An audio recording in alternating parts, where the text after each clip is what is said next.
I don't have an explanation for this. What's even worse of an explanation is I don't know why when I even caught it, I didn't go back and change the student notes on this. So clearly this should look like 3 y double prime plus y equals 0. Okay, so my claim is we're actually looking at one of those two special cases that we just investigated. So what do I have to make it look like? I have to make it look like y double plus k squared y equals 0. So first part, divide by 3 plus 1/3 y equals 0. Now how can I get the 1/3 to look like something squared? Well, that's easy. That's where the square root part comes in. So 1 over square root of 3 squared y equals 0. And so there we go. So that's our special case. So going back into our general solution, a little shortcut process we found. So that's C1 cosine of x over square root 3 plus C2 sine x over square root 3. And there we go. Okay, so as one might suspect, we can apply these techniques to higher order polynomials by converting it into a similar auxiliary equation and looking at the roots of the auxiliary in an effort to figure out which of the formats we've seen. So, kind of scroll up here.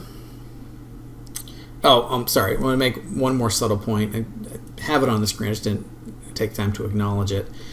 So you can kind of see in this format. So once I've got the solutions mapped out, so once I see what the format the solutions are in, then I can go back and essentially connect all the general solutions to the differential equation in those specific formats. So we just have to figure out, you know, does m equal a real number? Are they unique real numbers? Are they is there a single solution? You know, is it imaginary?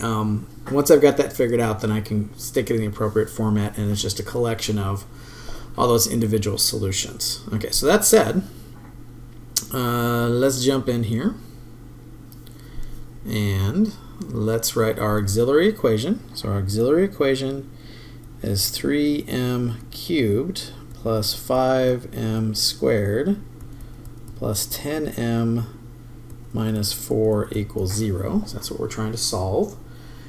And it might have been quite a long time since this technique has come up. One temptation is to try factor by grouping. Feel free to knock yourself out. It's not going to happen. So what we have to call upon is, way back in college algebra and then in pre-cal we talked about something called rational roots theorem. So rational roots theorem says, take a look at the first and the last number, and I'm going to ignore the negatives, but you'll see why in a second. So I'm going to start with the 4 and then I'm going to go with the 3. And I want to make a list of all possible factors of the last number.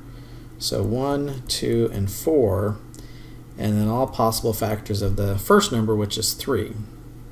And then and this is why the minus doesn't play into it, because my list of possible factors are plus or minus. So I take each element of the first row of numbers divided by every element of the second row. So 1 over 1, 2 over 1, 4 over 1. So 1, 2, and 4. And then I take each element of the first row of numbers divided by every element of the second row. So this is 1 over 3, 2 over 3, 4 over 3.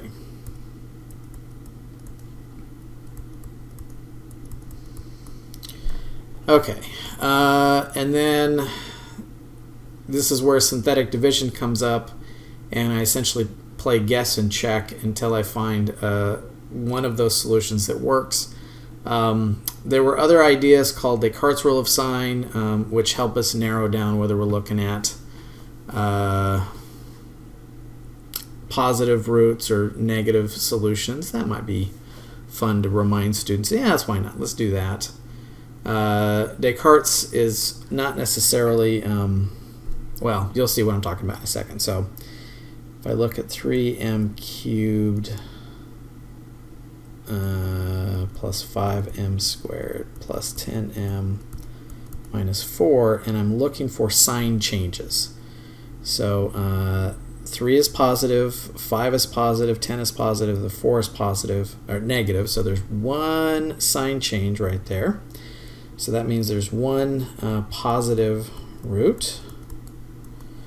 Since it's a cubic, I know for a fact there has to be one positive root, so there could be 2 negative roots, or it could have complex conjugate pair solutions.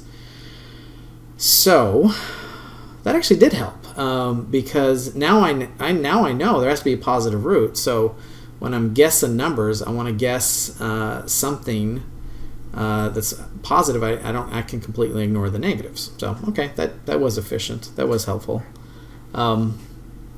Okay, so I'm going to collect up all the coefficients. So 3, 5, 10, negative 4. Kind of on the fence as a teacher because I know what the answer is from my notes, but I don't want students to feel like you have to get it right the first time. So when I taught college algebra, I would tell my students, hey, jump in and start with 1. I'll tell you it's not going to work, but again, if it's been a while, quick review of this won't hurt you too much. So I drop the 3, carry that up there, that's an 8. Move that up there, that's 18. And I get 14. So I know 1 is not divisible, so therefore, and I know it's not divisible because I got a remainder of 14. So I know 1 is not the choice. So I'm going to jump to the solution, which is 1/3. So I put the 3 down there, and 1/3 of 3 is 1. That's a 6, and 1/3 of 6 is 2. That's a 12, and 1/3 of 12 is 4, and there we go.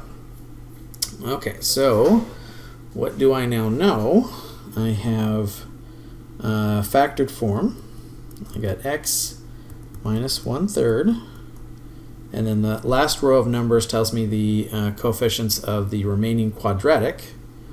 So 3m squared plus 6m plus 12 equals 0. And let's see. So at that point, I can factor out a 3. That'll make my life a little bit easier. But I now know one of my differential equation solutions because it's going to be based off that 1/3. And then the other, so I'm going to factor out the 3. So that's m squared plus 2m plus 4 equals 0. And I want to solve for m squared plus 2m plus 4. So m equals, well, you can try factoring, and it's not going to work, but feel free to knock yourself out if you want to. And there's a reason why factoring is not going to work for you. So 2, let's see, negative b plus or minus square root of b squared minus 4 times 1 times 4, and that's 2 times 1. So m is negative 2 plus or minus, it looks like 4 minus 16, negative 2 plus or minus 12.